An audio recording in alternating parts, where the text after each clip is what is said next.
Hey everyone, welcome back. Today we are talking about two popular app builders in 2025, Base44 and Bolt AI. Which one is better for you if you don't code or even if you do? Let's start with Base44. You just write what kind of app you want and it builds it for you. Design, buttons, everything. It's super fast and great for people who don't know how to code.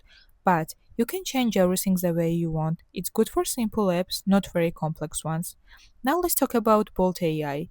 It's also easy to use without coding, but you can also see and edit the code if you want. This makes it better for people who want more control. You can connect it to the other tools, use your own logic, and build bigger apps. So, which one should you choose? Pick Base44 if you want something fast and easy for small apps. Choose Bolt AI if you want to grow your app later and need more options. If this helped, give the video a like and subscribe for more simple tech reviews. Thanks for watching.